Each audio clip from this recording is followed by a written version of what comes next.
Love it. Welcome, ladies and gentlemen, to this week's edition of the Petty and Ill-Informed podcast, where we will be discussing the pros and cons of gamer dating.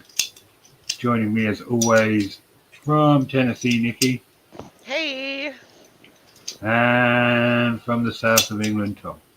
Pleasure, everybody. I am your ridiculously exhausted host, Richard Allen. Let's get into it. Guys, what's going on? I'm tired too. I just woke up 15 minutes ago. Hmm. Yeah, naps. I'm just about managing to hang in there. Spent 2 hours of futility that I won't get back anytime soon, trying to put together this thing from Halfords. Which, if Halfords is if you don't know, and stateside, no reason why you would, it's a shop where you buy various bits for cars and bikes. That's what they specialize in, and just got loads and loads of different, that's where you go if you bust your wing mirror and you need exactly the type to replace it, that kind of thing. I bought this contraption that was supposed to attach my bike to my son's, meaning I would be able to ride along and tow him along behind me, and we could go a lot further than he can on his own. But I spent ages and ages trying to put the thing together, and then after a couple of hours of work, stopping for lunch in the middle, I realised it wouldn't fit his bike at all when I tried to attach it to mine. So I had to take all that apart, and then I just took my eldest wanted to stay indoors. Mrs. was working. For me and my youngest, Reese, we went on his bike, tootled off to a couple of charity shops, and then went down to the sea and had a good old slop around in the water, and it was great. Sounds fun. Was. Most definitely was. Me and my boat club participated in the Nth River race today. 5 hours of intense rowing. I'm sunburned to fuck. I wore sunscreen, but I just sweated it all off in a matter of hours, and every muscle hurts. That's where I'm at. Doing a bell raid tomorrow, which is actually laughably the easier one of the two races. Okay. I've just got to row across the sea to Scotland tomorrow. And nick some bells. Row across the sea to Scotland. Are you for real? Yeah. Yeah. Well, wow. Respect you for doing that. How far is it? 17 miles. In a bloody canoe, basically. No, in a skiff. It's not just him, it's several men. Oh, I see. Yeah. He likes Oh, to get in a women. small boat, ass to Right. crotch with several men. It's not gay at all, it only sounds gay. And then they just synchronize, when they're going to paddle, and they get further that way. It's crazy. Very manly, very masculine. They're not in like skin tight outfits or anything while they're doing it. Yeah. Again, it's mostly women. I feel like I've been very specific on this point, but yeah, we're just gonna pop across the Solway Firth, up the River Allen to Scotland, nick their bells, and come back. Okay. Well, it's Gabby, you don't have to pay. I'll give you pictures of that for free, and you will be horribly disappointed. Well, good luck to you, man. It's impressive stuff. Yeah, I really like rowing. Don't know why. You wouldn't think I'd be into it, but it's definitely for me. Oh, and I saw a red kite and a dipper while I was out on the water. So, really good bird watching day as well. Well, you couldn't have been putting that much effort into the rowing if you're busy watching the birds. Have you ever rowed? A little bit. I say rowed. Once you get into that rhythm, that's it. You're in the rhythm. You can do whatever you want. Your body pretty much works on automatic. Far forward as you possibly can. Push back with your legs. Far forward as you possibly can. Once you hit your rhythm, that's it. You can look around. Admittedly, it takes a little bit to get into your rhythm. You've got to pay attention getting into the rhythm. But once you're in the rhythm, that's it. I see. Oh, Richard, you've just conjured up memories. I'm afraid I can add to your reasons of lists. The reasons on your very long list of reasons to be disappointed in me, on top of being a vegan hipster douche, as you so delicately put it last week, you can also add to that I failed. don't think I was delicate about it. Well, yeah, and as I say, you can be as brutal as you like with this one, because I am most definitely a certified failed canoeist. Richard's not delicate with anything. He masturbates with sandpaper. It's very true. So long story short, Richard, my dad, when I was about 13 years old or something, my dad decided he was going to buy a canoe. He never did in the end, but in his preparation for this event that never happened, he decided to put me on a canoeing course, where I remember we all, that was a string of half-hearted efforts. I was by far the youngest and smallest. Well, I felt like the youngest and smallest person there for sure. And just to warm us up, he goes, "Okay, let's go across the lake and back, guys, everyone." And when we went, we had the wind and the current, and then going back, we had neither. Both were in my face. I got exhausted and I couldn't really go anywhere. And the bloke had to come. The instructor, he got everyone back the other side, except there's me on my Todd, having paddled for about 25 minutes, but did a net gain of absolutely nothing. I was paddling for 25 minutes just to stay exactly where I was. And the guy had to come back, tie his canoe to mine, and pull me along. And laugh at get you. me back just so I could carry on.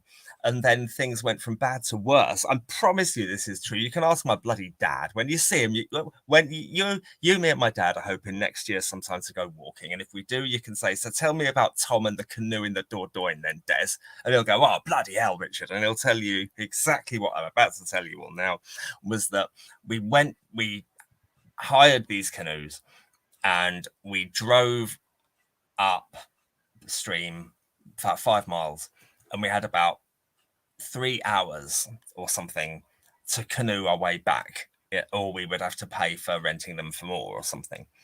And I was doing such an abysmal, whingy, moaning, pathetic effort that my dad was just emotionally and physically exhausted by me, and he just said, "Right," and he hauled my canoe up onto the bank, hauled me out of it, and said, "Now stay there." Whereas he and my brother got in their canoes, went down the river at a sensible speed and pace, where my dad bundled into the car, drove back halfway up this 5-mile trek, parked the car, strapped the canoe to the roof, chucked me in there, and drove it back in time to get the deposit back or not have to pay extra. It was a truly pitiful performance, physically and emotionally. Don't worry about it, Tom. No one noticed. Oh, it was just so yeah, that's my history of One of the canoeing. people I wrote with, Andy, is also a vegan. Mm-hmm. And he was like, "Oh, do you partake in a bit of veganism yourself, Richard?" And I was like, "Well, I try only to eat plant-based meats, yes." And as we both know, cows eat grass, so they are plant-based meats. Mm. There you go. So, that's a win. Oh, I wasn't even going to rise to it. When you messaged me with that, I just thought, you know what, I know some battles you pick, and this is one I really do not need to. Yeah, it's perfectly logical. Cows only eat grass, therefore they are plant-based meat. Oh, well. That is like the purest definition of plant-based meat, because it's not a perversion of science. Just as long as your animal eats plants. Exactly. Yeah. No, what about if you eat a carnivore? What about if you were to eat crocodile? Because that's eaten. That is delicious. Crocodile is delicious. I would commend you. I ate a Nile crocodile in Africa, and let me tell you, Tom, so nice. So good. I also ate a dog in Africa. Was it good? No, it was disgusting. I can see why we tamed them and don't eat them. Koreans eat dogs, don't they? Or is One of that a them do. racial Is stereotype? someone? No, is it Thailand? One of them do over in Asia, but I don't know if it's Korea or not. I mean, I would Hmm. try it if it was made for me and someone was like, "Here, this is what we eat here." I'd be like, "Okay." I learned in Mexico, you just don't ask what you're eating. That's Yeah, that's it. You just don't ask until afterwards. yeah. If you Afterwards, afterwards, afterwards, if you feel like you want to be that, like me, I don't you want care. to know. There's just something I don't want to know. Like I ate bat once, Oh, I would love to and try that. It would and I hurt was my like, feelings, oh, but that's really good. And then I said, what was that? And they were like, bat. And I was like, oh, they are kind of fluffy, sky puppies. But on the other hand, that was really good. So guess I win. I found a livable loophole. What about you, Tom? What's the weirdest thing you've ever eaten? The weirdest thing I've ever eaten. This should be actually good. Oh, ooh, damn it! I can't. I can tell you the most unpleasant thing I've ever eaten. But the weirdest. Weirdest. I've never eaten anything I think truly exotic, or a real sort of rare delicacy. I mean, I've never had sort of bloody casu marzu, or I've never had anything like a 1,000-year egg, or any of these things that just sound like a one-way ticket to A&E. But Why would anyone eat 1,000-year-old egg? I would to I know what you're talking about, the millennia eggs or whatever. I would try it. I would try it. I don't believe that I would like it. Just like I would probably have a really hard time trying Barut, but I would try it. I've not heard of Barut. It's the egg with the chick still in it. Oh. Okay, charming. Yeah. It doesn't sound good. I don't know if I'd be able to handle it very well, but I would try it just for the sake of saying that I tried it. Okay. It doesn't sound good because there'd be no Crunchy meat. Yeah, no, it'd be all yeah. crunchy and there'd be no meat. Yeah, I think it would be super crunchy. I've never tried it though. Some people really love them and some people don't. And I think that my issue would be getting past the chicken and like the little chicken side. But then again, I mean, I've had spider, I've had crickets and larvae, and I think that I could stomach that. Well, when did you Had have scorpion. Where and when did you have those? You can get them at the zoo here. Hmm. Yeah, you can just buy them at the zoo. They're freaking expensive, but you can buy them at the zoo. You can go on Amazon and buy like roasted larvae and stuff like that. They're actually really good, high in protein. They don't taste bad. The chocolate covered grasshoppers are very akin to a chocolate covered nut, and the chocolate covered larvae remind me of chocolate covered gummy bears, which I eat anyway. So, well, Nice. Each to their own. I mean, if I wasn't vegan, I would try those things once. Yeah, there's nothing wrong with trying, because I don't think anybody's like died from trying something that they didn't like. Sure, if they're allergic, absolutely, but just because Maybe you death don't cat like mushroom. something, maybe death what? Death cat mushroom. Oh, I'm saying if it's edible Oh, and and you not try it poison. and you don't like it, Yeah. you're not gonna die. Yeah, if it's not poisoned. Not Yeah, right. poisoned, not poisonous, not gonna kill you. If you don't like it, you can spit it out. Like, I'm all for trying new stuff. I think that bugs would probably be my weirdest thing. I would say durian is my most unpleasant food experience. What was that Just the called? smell. Durian. It's a It's the smell. Thai. It's a Thai. It's not the smell. It's a Thai It's fruit. the smell. No, because they bring it out on your plate like it's frozen so that it doesn't smell. I think we were there for about 20 to 30 minutes before it started thawing and smelling up the table. But it's the taste. It's got like 20 different tastes and only 2 of them are good. Oh, It's like, so apparently the guy that made not bubble yum, juicy fruit, took yeah. all the good flavors in durian and made juicy fruit out of it, which I can definitely see having had it. I can taste the juicy fruit, but also there's like chemicals and stinky feed and all sorts of horrible things that also it tastes like rotten onions. Well, all at All at once. once. Yeah, it's like it hits you. It's like, on Willy Wonka where they have that food that like they're like, "Ah, it's breakfast. No, I'm having lunch. Oh, that's dinner and here's dessert." Yeah. It's literally that's the kind of experience you have when you eat durian. You're like, stinky feet. Oh, that's not bad. Banana. Rotten onion. A little bit of strawberry. That's basically Wow. how you feel when you eat it. If you And that's ever get a chance, you ever go to a Thai food and they have it, just try it. okay. I will. No, I definitely because it's a it's a plant, right? Yeah, it's fruit. Only technically. I don't know who first saw durian and was like, "Huh, I wonder if this trash smelling fruit is a viable Edible. option for food." Yeah, food, but kudos to them and their strength. There's just It's no rich way. people food, though, isn't it? I don't know, man, because I guess, I mean, or people that just really like to walk since you can't be on public transport. I think having not sort of eaten anything that was particularly out there. I think the my worst eating experience by far was just I may have said already in these shows. I'm not sure. This super chili. Oh my word! I mean, I like my food hot. I like my food really, really hot.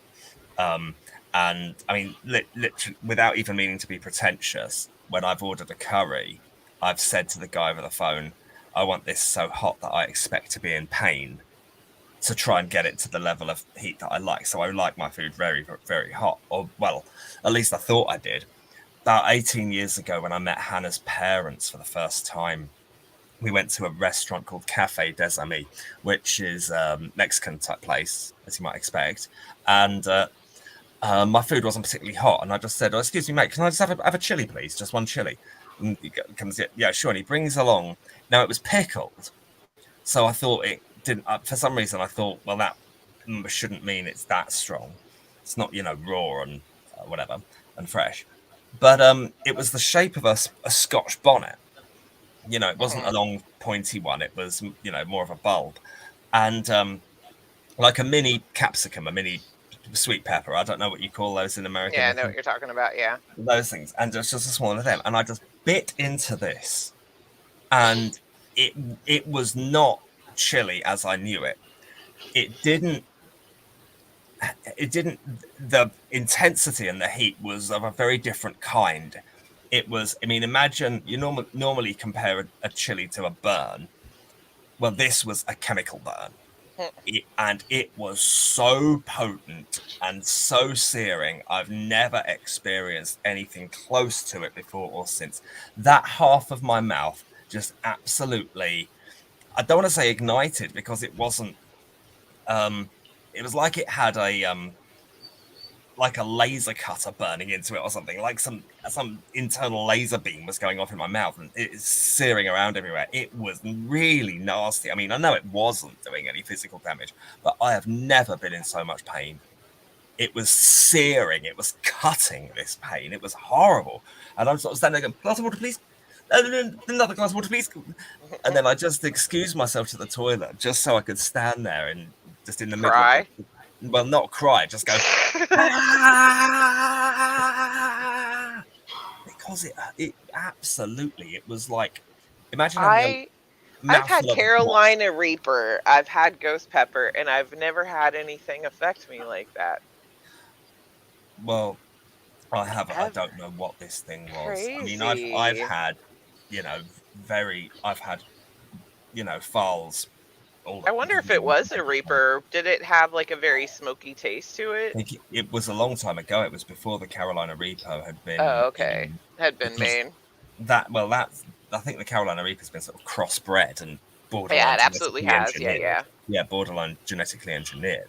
Well, part of it is because if they roasted it and they gave it to you after pickling it, it still has all of its seeds and everything, and that's where a lot of the heat comes from. I mean, think about when you take the seeds out of a jalapeno, you put that jalapeno in anything, it's going to have a great jalapeno flavor, but like no heat to it.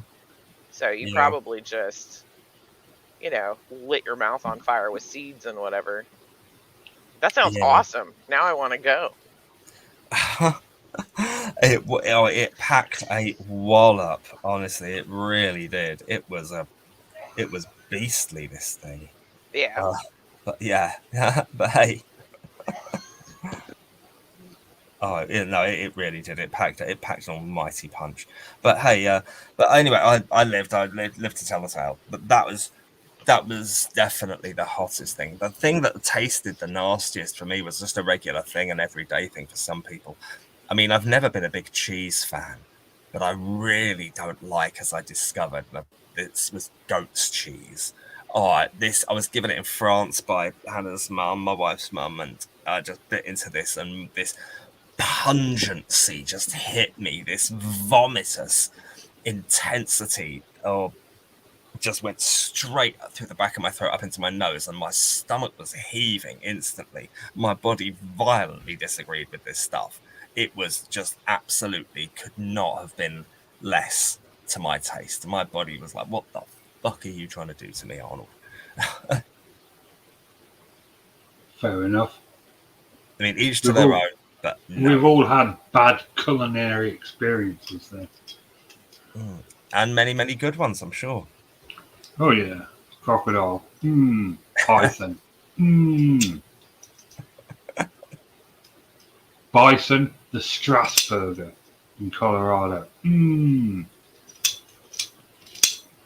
Just such good food. America has the best food.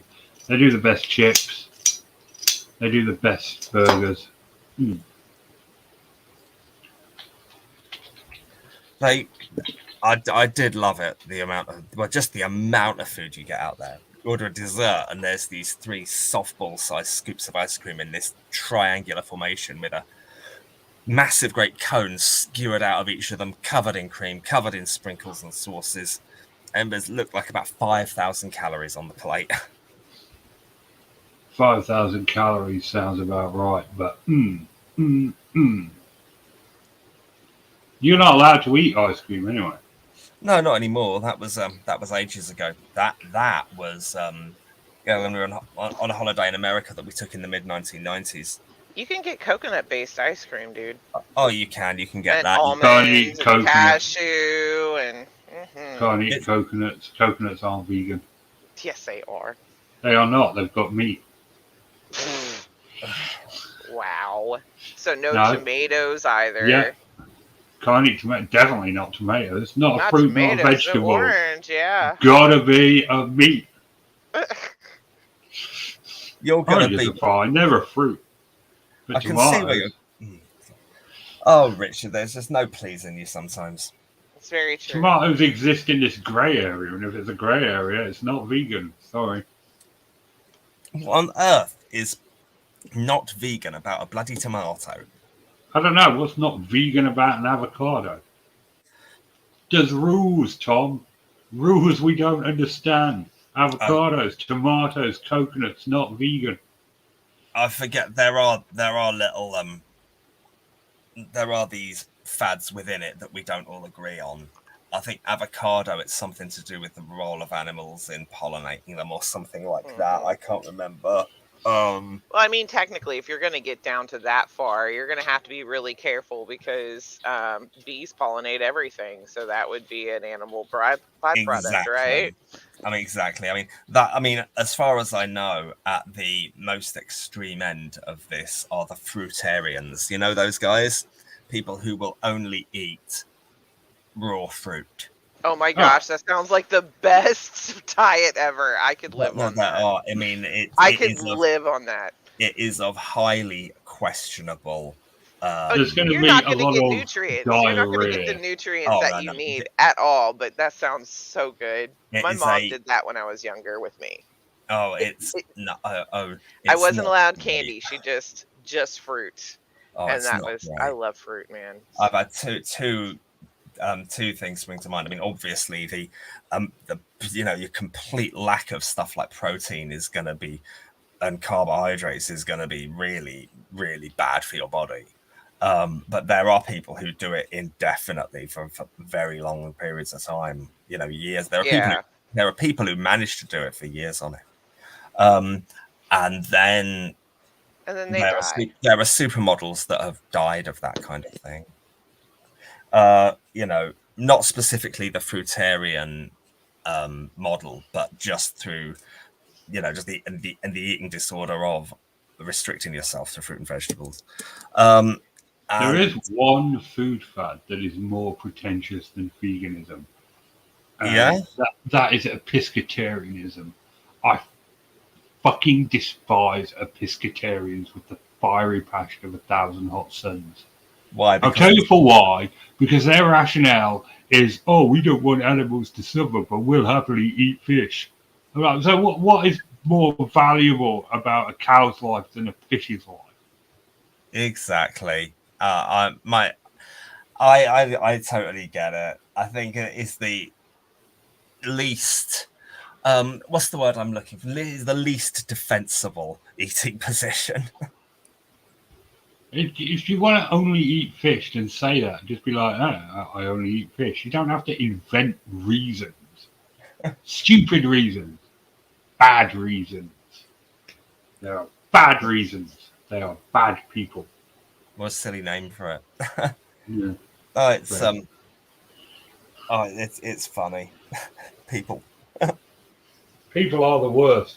Speaking of people, let's move on to our topic: the woes of gamer dating. So last night I was in a Discord call with someone who was incredibly trolleyed,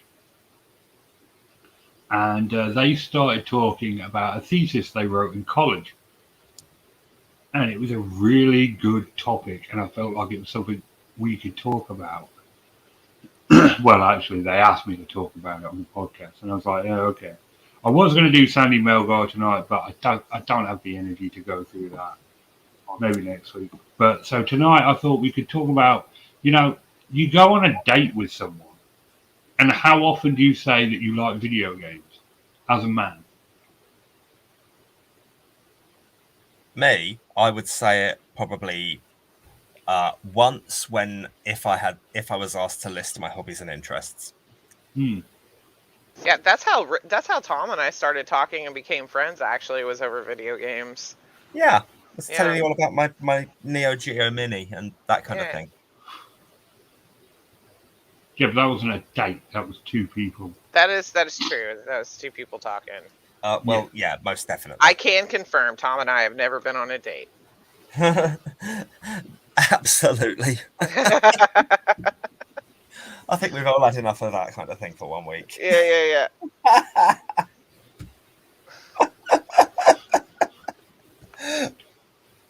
Someone pass me the scotch.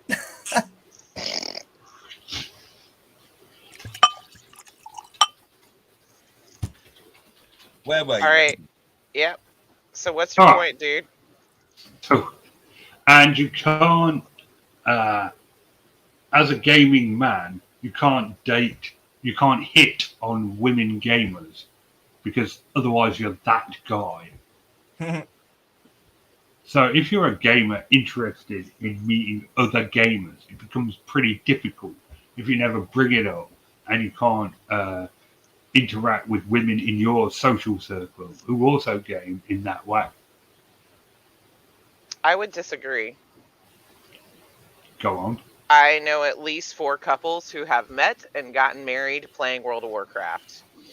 And here's the thing. Yeah, but that's World of Warcraft. Well, I get that. But okay, normal games, that's fine. You can still, like, all of the gaming communities I've been part of have been pretty close knit, and so you have your friends And yeah, don't go up to someone, if you're playing Halo or something, you hear a chick on the mic, don't like go up and hit on her and be disgusting.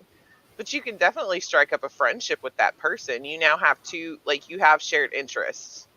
Why can't you become friends and game together and then other things happen? It happens all over the place in gaming. I mean, it's your fault for not putting yourself out there. You can absolutely talk to a girl when she's gaming, just don't be a dick. I mean, that's the rule to everywhere, right? If you want to talk to a woman, whatever she's doing, don't be a dick. Don't be creepy, and you're going to be fine. Yep. I mean, am I wrong? Maybe I'm in more healthy, non-toxic gaming communities.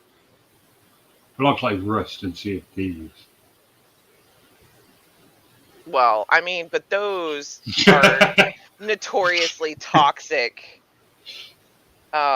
communities. Communities, yeah. Yeah, Rust is, just don't play Rust unless you Play Rust. There's nothing play ostensibly Rust. wrong with Just Rust. don't think that you're gonna make Get friends. help or make friends. Right. Or survive for very long. Purely solo. Yeah. Unless you've got a lot of friends that want to play Rust, then play Rust. And shit on all the natives. Because fuck them. I mean, that's why the game sucks so bad, is because people shit on all the nakeds and don't let them get a chance to actually play the damn game, which is what makes it toxic. Well, yeah, but you've got to be ruthless in that game to survive. Well, I mean, do you though? Like, if you worked together, I mean, because Ark has a decent community. That's apples and oranges, though. I mean, what they're going to do is they're going to knock out your character and drag you to a karaoke bar, is what they're going to do on an Ark server. Ark is, Rust is a survival game. Ark is dinosaur Pokemon. That is untrue. Ark is also a survivor game. No, it's dinosaur Pokemon. Yes, it is. No, it's a survivor game. I can't tell you how often I've died in that show. Or in that game. Come off of it. I feel like you just... Yeah, no, it's dinosaur Pokemon. There's no way around it. It starts as a survival game, I'll grant you. You've got to build up a base, get some resources, but then it becomes dinosaur Pokemon. Got to catch them all. Got to breed all these collectors. Yep, so this person believes that you can't date within the gaming world, is what their thesis was on? No, their thesis was on that it doesn't come up in normal conversation during a date. So when you're on a date, you don't go, so what kind of things do you like? Yeah. I thought that was first date stuff, and then you go, hey, I like gaming. Yeah, but like people don't bring up video games. Like that's their problem. For instance, I would say I like rowing and reading, things that make me sound intellectual and deep, not that I like playing Rust. Oh, man, I would be like, man, I love video games. I like movies. Yeah, but it's different for women. So you think that men have this thing, they're not allowed to say they're gamers? Yes. Well, you want to know why? Because you have so many non-gamer wives who don't understand the amount of hours clocked in a game. So I guess I could see that. I guess men might be knowledgeable of that, knowing that there's a stigma to completely, video game. Yeah, to neglecting your person for video games. My husband's done it. I've done it. Like, you and I as friends have done it to each other. Like, now I want to play this game. I'd rather play this game than hang out. So I guess I can see that there's some validity in that. Well, you're coming from this from a woman's perspective. You're right. I don't have a dick. You are correct. I'll just keep my mouth shut. No. A first date for a man is ostensibly a job interview. Shouldn't it be a job interview for her as well? No, because men aren't picky. Wow. But if you talk to some MTOs or whatever they are, the men, oh, the MGOWs, men go their own way. They're going to tell you that, that, that women, yeah, are going to choose men. Men, don't choose women. They are just picky. You were correct. Look, you can just call incels whatever you want, but an incel is an incel. An All right. incel is an incel is an incel. And they I all mean, say that women get to choose whoever they want to have sex with, and men are just in happenstance. Nothing they do is going to make their lives right. better. Women just aren't going to choose them because they're ugly and short. Yada, yada, yada. It has nothing to do with their shit personalities. Gamer equals loser. See, that's Gabby gets it. I don't. You- It depends. Do you have a job? That's my thing. Do you have do you have a decent job, or are you just gaming all day? Because if you're one of those guys like, oh no, totally not getting a job because I'm gonna be a millionaire by twitching, I'd be like, nah, you're a loser. But if it's like I've got a job or I take care of crap that I'm supposed to take care of, and then on my spare time I game, that's fine too. right. But you're right. Gabby's correct. Like sometimes men will say that they're gamers and they really just think that is a good excuse to not have a job, to not do anything, because they're going to stream all day and make it big, which isn't going to happen. Because first of all, I could probably make it big quicker than they could, because again, I have tits, they do not.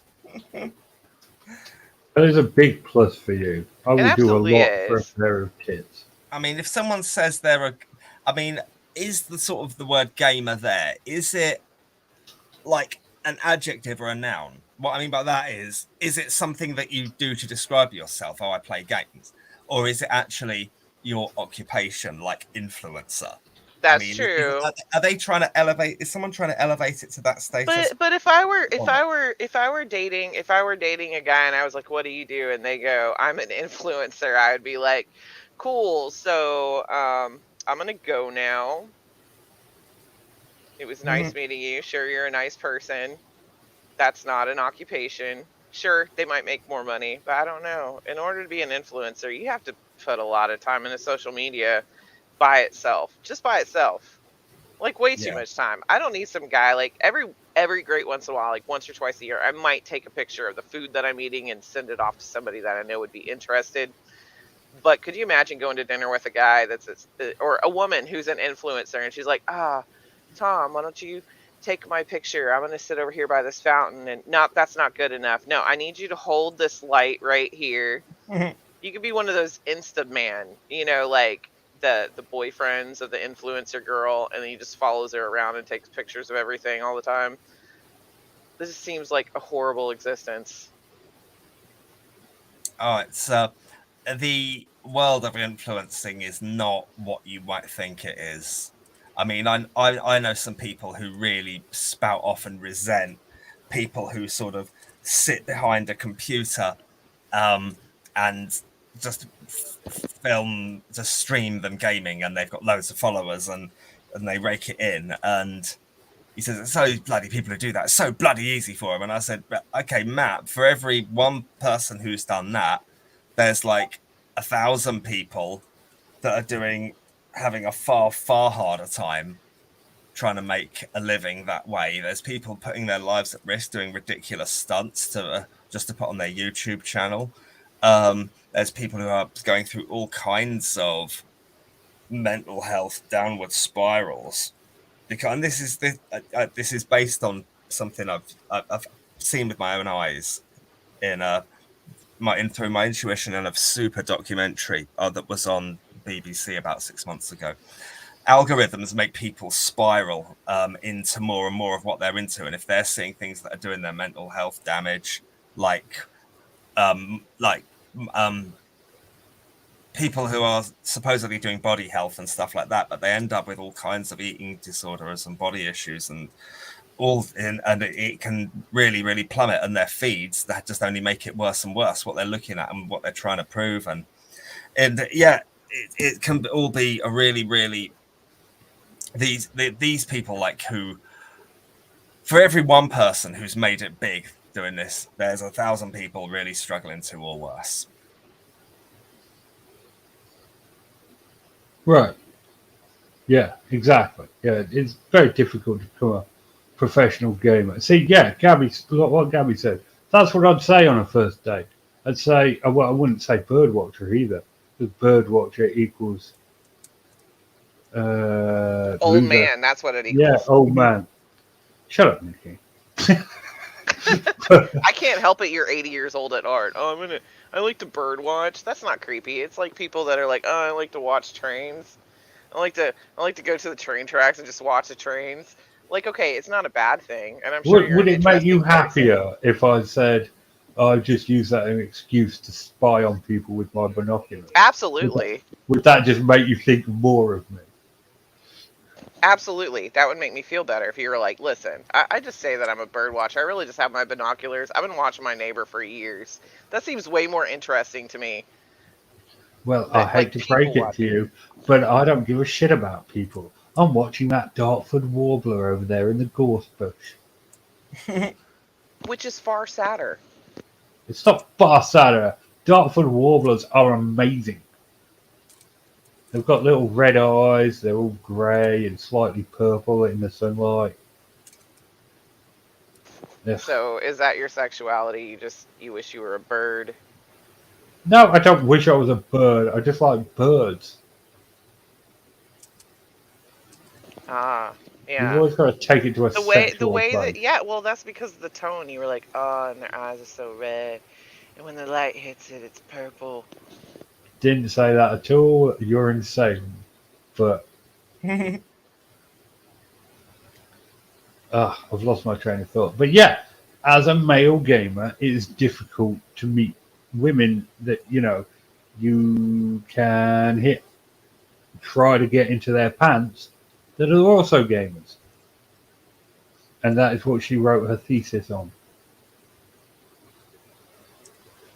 Of course, the Discord called. We were playing Phasmo. You know, Yeah, I just disagree. I'm sorry. I think many gamers end up finding, if they're single, finding someone in the community that they at least date. You yeah, know, that's it's true. not like it's hard for a gamer to find someone that they get along with. It's you game with them all the time. They become friends, you move across country, you get married. That's what happens. I mean, it happens on more than World of Warcraft. That, I'm just saying that I know at least 4 couples that got married who met on World of Warcraft.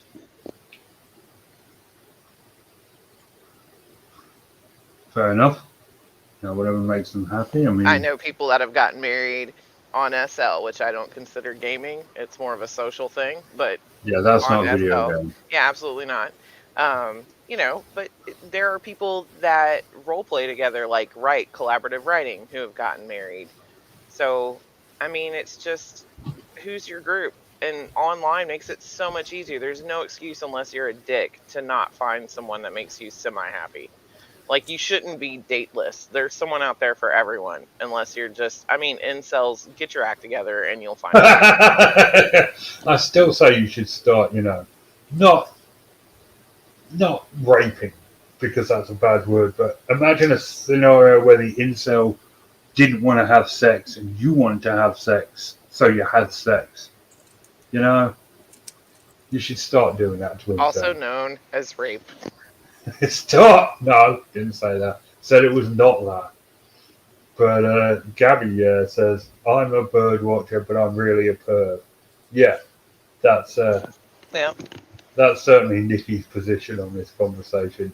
Yep. She'd think more of me if I was really a perv. Absolutely. Instead of like, okay, this is how I picture Richard.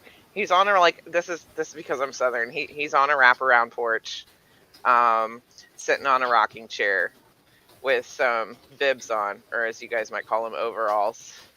And he's got like a piece of straw in his mouth, and he's whittling away, and he's like, "That's a real nice pigeon," or whatever the hell. And he's just watching the birds. That's how I picture him. He's like 80. He kind of looks like the grandpa from Courage the Cowardly Dog. You know what I'm Why saying? would I be on my porch looking at pigeons? I don't know. I Can don't you know just what birds go can you just where. can you just name an actual bird that would be in the vicinity? I Like, have no ooh, clue. look, there's a crested warbler. How about I, that? There's something Okay, you've said. I don't care. But anyway, and you're totally okay with this picture. Is my point. I'm fine with all of it except the pigeon thing. Whatever. Pigeon's not a There are pigeons species. everywhere. I wish pigeons upon your life. I have pigeons in my garden. Oh, but you can't look at them from your porch? But then, no, the porch is in the wrong spot to look I at said a the pigeon. wraparound porch. I didn't say where on the porch it was. Yeah, you're feeling real Anyway, stupid now, aren't you? yes, you've schooled me. I mean, you didn't even name the specific species of pigeon,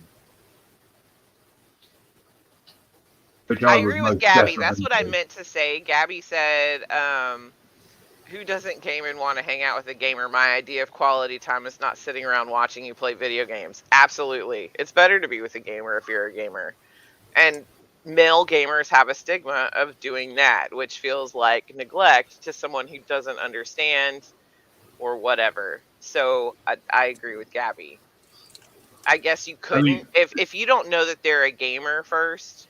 Maybe, yeah, I guess you could say, yeah, I'm not a gamer, or don't tell them that you're a gamer. But I think that that's the only stigma I know of, besides the I want to be Twitch famous. I want to start streaming my video games. Those are the people, watch me play, watch me stream. You and I both knew someone who had to do that. yeah, Had to watch their boyfriend stream all the time, playing a game that she wasn't even interested in, and he wasn't even very good at. it's still a stigma that boys don't mention that they play games because since they expect it to be looked down on. Ah. I think that that's changing though, because nerd culture is real, and we're making waves into being cool. Being a nerd, being a gamer, being a geek is way more accepted than it used to be.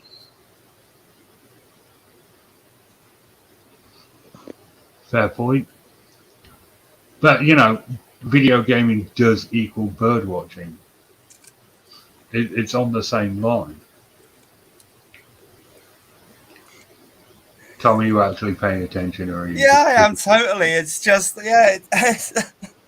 why is there these stigma around these things? I mean, have we not got to a point in life and society where something, actually that is supposed to be Yeah. not cool is, and something that is, something that Oh, was not cool 15 years ago, you can now get away with being cool again? I mean, let's look at what sort of things what sort of things culturally have been rehabilitated? I mean, there's nothing wrong with being a young person saying you listen to the Archers, in my opinion. Correct? Um, Yeah, I mean, yeah. let's say, I think saying that you like video games sort of within sort of some sort of moderation is perfectly legit Yeah. as far as I And can see. it's becoming more normalized. Video games are. I mean, Yeah, kids play video games constantly now. That's who's anytime us adults get into like Among Us or something, it's because the kids were into it first, yeah, and we got exposed to it and was like, that's a cool game. Like, it's yeah. 100% accepted now. Every kid has like some kind of handheld device with some games on it, or Exactly. some I mean, books. it's so. Oh, you know what was also a big step in the normalization of this was the Nintendo Wii. Yeah. Actually, thinking about it, that was because what that did is that brought people into the gaming world that had not been into it before.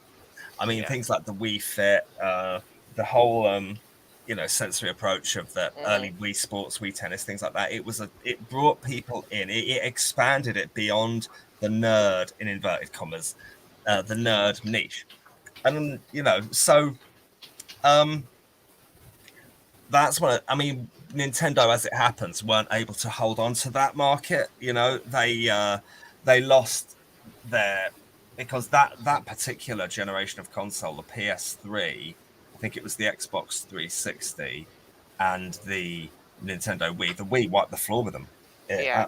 Especially it raced out of the gates. I They think couldn't build I them fast enough. Right. Well, I don't think that Nintendo's ever going to have that problem. They have a market on beloved video games, and they're not giving them to anybody else. Like, you're not going to find another console that's going to give you any Zelda games.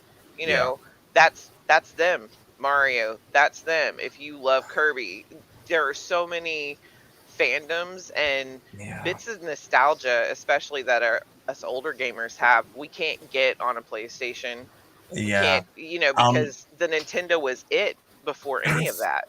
think what they've done is they've been smart enough to hold on to their core, and they've avoided the strategic errors that, say, Sega made with the 32X and the Mega CD before the tricky Saturn and then the final roll of the dice, the Dreamcast. Nintendo they know what they're doing enough to avoid those pitfalls. Yeah. Right, can I just say, as a gamer, the Dreamcast was a damn good console. Yeah, exactly. It's a shame that it was Sega's last one because it was really good, and it had a nice selection of games on it. I don't know why it failed. No, I don't know enough about it. You know what? I've never played in the US. It wasn't as commercialized. I don't remember, because those were the years that I was really into it, and I didn't know a lot about it. So it might have just been a marketing fail. Well, Sega was struggling throughout the 90s because after the high of the Mega Drive, they then released two expansions for it called the Mega CD and the 32X. One was pioneered by Sega of Japan, the other by Sega of America, and they weren't on the same page, which was a pretty fatal blow. And then the Saturn, that was really what broke its back, because it was a great console with some superb shoot 'em ups and things like that, but it was very hard to program, and the PlayStation 1 was a lot easier to program, so that the PlayStation 1 just swept in and filled that void, while the Nintendo were taking their time with the 32 with the N64. That's when Sony swooped in and they did it perfectly. Oh, they did. The PlayStation is one of my favorite consoles. But the N64. Oh, mate, the N64. I was so in love with my I actually never had an N64. I used to play my friends, but that is one generation that I missed. Actually, I've pretty much missed everything after the N64 as well. As far I had a Wii. So. I think I got my stepkids a Wii. I believe you did. Yeah. There's a whole thing. Yeah, we played Super Monkey Ball on it. Oh, you know what? There was a great, but very little known game on. It came out on the GameCube, and then they did a sequel on the Wii. It was called Battalion Wars. Have either of you heard of Battalion Wars? Yeah, no. It was very good. It was fabulous. It was this little cartoon type military game where you're these little. In fact, imagine, you know, the soldier guys in Toy Story, in the soldiers in a tub in a bucket, Nikki. Yes. They're in Andy's room. Army men. He means army men. Yeah, the little soldiers. Yeah, I knew what you meant. I knew what you meant. Yeah, those guys. There was a pause because I had to parse what you were saying. Okay, yeah. So, yeah, it's like that. Kind of like them. There's these cards that, you know, with a lot more detail. They just sort of run around like that. These little guys. It's a cartoon. It's just a cartoon, beautifully stylized, cartoonized version of war, basically. It had such a delightful aesthetic style.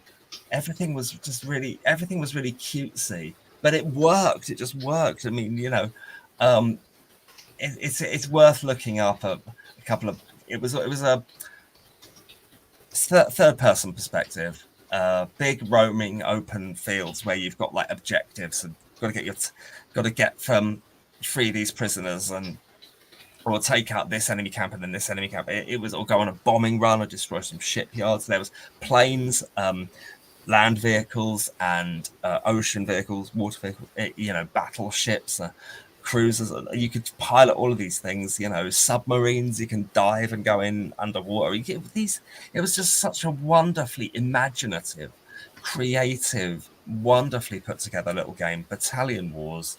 and Battalion Wars 2 on the Wii. Look them up and dig them out. They are fantastic games. I really can't recommend those enough. So, yeah, that was the thesis she wrote, and I thought it'd make a good topic for a podcast, and we have talked about it for almost half an hour. I got two things from that conversation. One, that it'd be a good topic for a podcast, and two, she owes me 50 quid. Who owes you 50 quid? The person I was in a Discord chat with. Why, have you managed to win a bet through this? I won a bet, yeah. No. Nikki, does that make sense to you? I think I might have missed something here. Yeah, it was probably like one of those, hey, do one on this, and then, I'll pay you 50 quid. Sure. I wouldn't be surprised if the money doesn't actually ever hit your PayPal account, Rich. Yeah, I know, she's not good for it. But just want it noted for the record, on the record, and let the record show. Well, I mean, ultimately, I think you are who you are. I think I agree with you, Nikki. To be honest, I don't see why gamers can't meet gamers and game. I mean, it's as well. I mean, as well as the stereotype of it's not for nerds, I think the stereotype of it's not for guys is gone as well. I know so many ladies that they don't just go on it to play Wii Fit or those simpler games. That's really patronizing. I mean, it really isn't a gender thing how good you are at any games or what games you are, and as it shouldn't be. Yeah, I think attitudes are shifting and changing. Okay, how long ago was this thesis written? 20 years ago.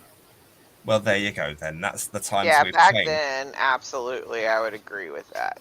There we are. Well, for me, that explains everything. Okay. Yeah, because that just explains, Nikki, why you don't see it that way, because times have changed since it was written. No, and I remember back then. I remember that I used to absolutely tell guys that I was a girl online, because then they would, give me stuff in the game. Oh, I used that. I played that so much. Oh, I don't know. I'm a girl. Oh, here's 20 gold. Wow. You dirty stop out. Oh, dearie me.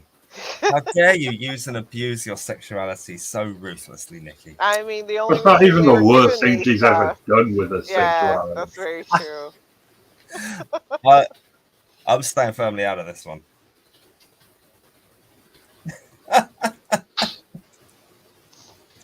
Good grief. Richard. What? What are we talking about next week? Tom, what do you want to talk about? I've got two ideas. One of them. We're not doing the one you suggested in the private Discord.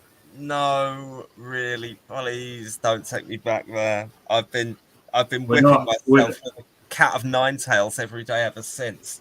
I've been wearing one of those Celeste things around my thigh. You know that Silas wears in the Da Vinci Code, that ancient medieval form of self-flagellation. I've been punishing myself brutally, guys. So back to the real world. My idea was, damn it! There was this one person, and he's so not well known by everybody that he's so not well known by everybody that even I can't remember his name. And I was only looking at his Wikipedia article earlier today. Well, this guy, I think, if it wasn't for him, none of us would be here today, and there would have been a full nuclear World War III. And this is the person who meant we are on the timeline that we are today, where that did not happen. He's a Russian submarine commander, and in 1962, he single-handedly prevented World War III. And I was wanting to talk about him. All right, we'll talk about that next week then. The prevention of World War III, according to our mangy hipster douche. Mangy hipster douche who we added another insight, who can't even do a bloody canoe. He can't even row a canoe. Yeah, I mean, every week I think, wow, my opinion of Tom can't possibly get any lower. But you manage it. So that'll wrap us up for this week. We will return next week, despite of hopes of many. It's good night from me, and it's good night from them. Good night. Good night, guys. Night. Tom sucks.